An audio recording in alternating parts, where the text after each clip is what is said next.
The moment the photo appeared on his phone, Daniel felt the ground beneath his life quietly split open, and he had no idea how deep the fall would go.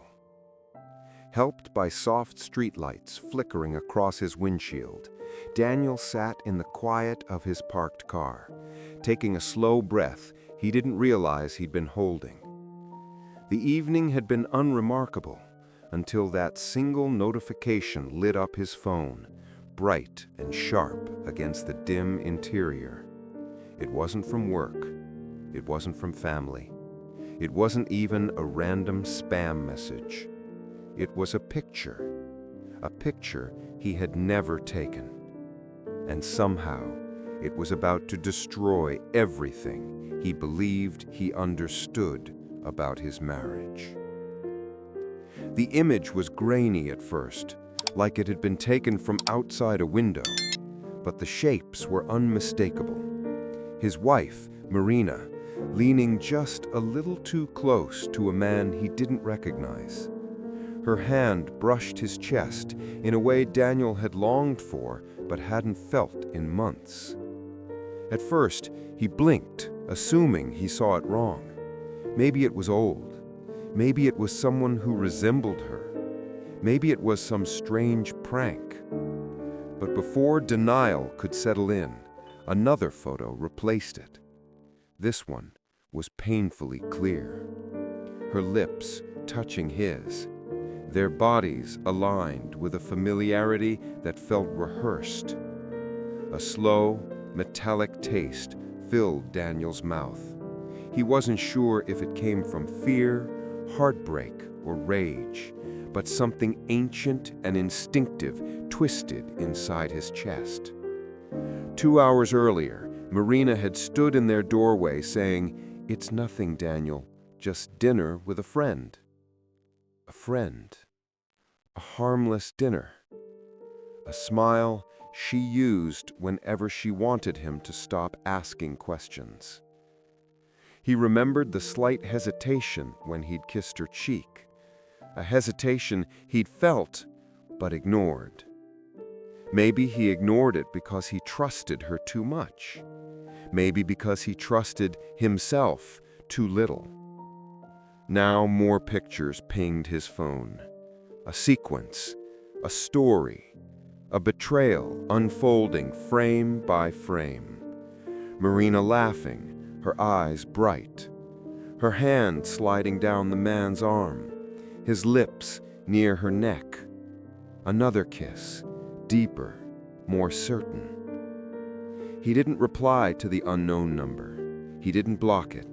He saved the photos one by one because some fragile, breaking part of him needed proof, needed certainty, needed to avoid the possibility that this nightmare was somehow imagined.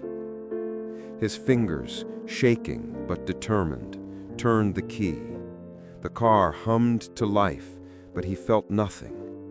No anger yet, no tears, just an empty gravity pulling him towards something he feared but needed to face. He drove toward the restaurant Marina had mentioned. The words, "just dinner," echoed like a cruel joke. The building appeared warm from the outside, glowing windows, golden lighting, small groups laughing behind the glass. It was the kind of place meant for anniversaries, promises, or little celebrations.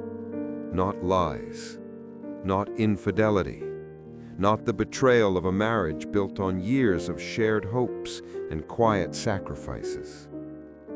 He parked across the street, killed the headlights, and through the window saw them instantly.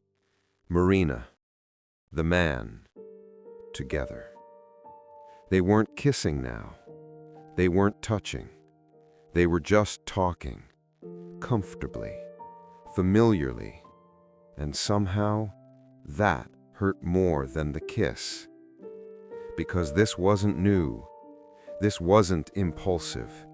This wasn't a moment of reckless weakness.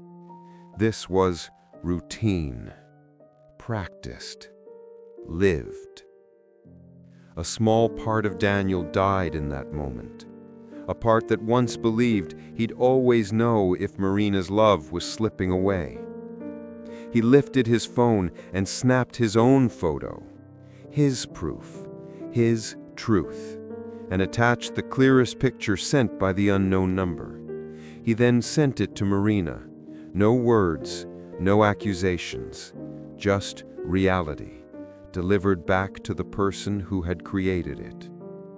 Marina reached for it casually, but the second she saw the image, her entire body locked in place.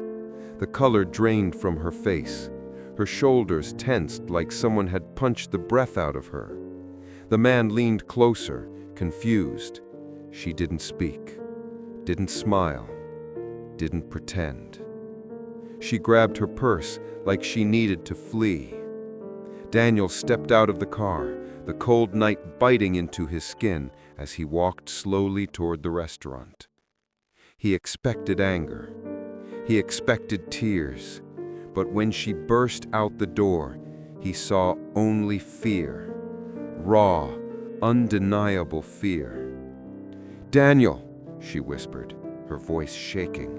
"Don't lie," he said. The calmness in his voice scared even him. "Not tonight." She opened her mouth, but no words came out. The man followed, trying to look unfazed. "I think we should all calm—" Daniel lifted a hand, stopping him without even looking his direction. "You don't speak to me." The man went quiet instantly. "Good." Marina's eyes shimmered. "Daniel, it was just once, I swear. I was lonely. You've been distant, cold. I didn't know how to reach you anymore." Her words hit him with brutal honesty, like a fist aimed at the tender parts of his heart. Because they weren't entirely wrong. He had been distant. He had been buried in work. He had missed the signs. But still, he had never stepped outside the vows they made. "You could have talked to me again," he said softly, painfully. "You didn't need someone else first." She took a shaky step forward. He stepped back. Something in her broke. "Please," she whispered, "don't leave, please." But she didn't chase him. That silence, that hesitation, told him everything he needed to know. He walked toward his car, the weight of every memory they had together pressing down on his chest. Behind him, her voice cracked. "Daniel, what do I do?" He paused, his breath fogging in the cold air. Truth is the only place to start, even when it burns everything down.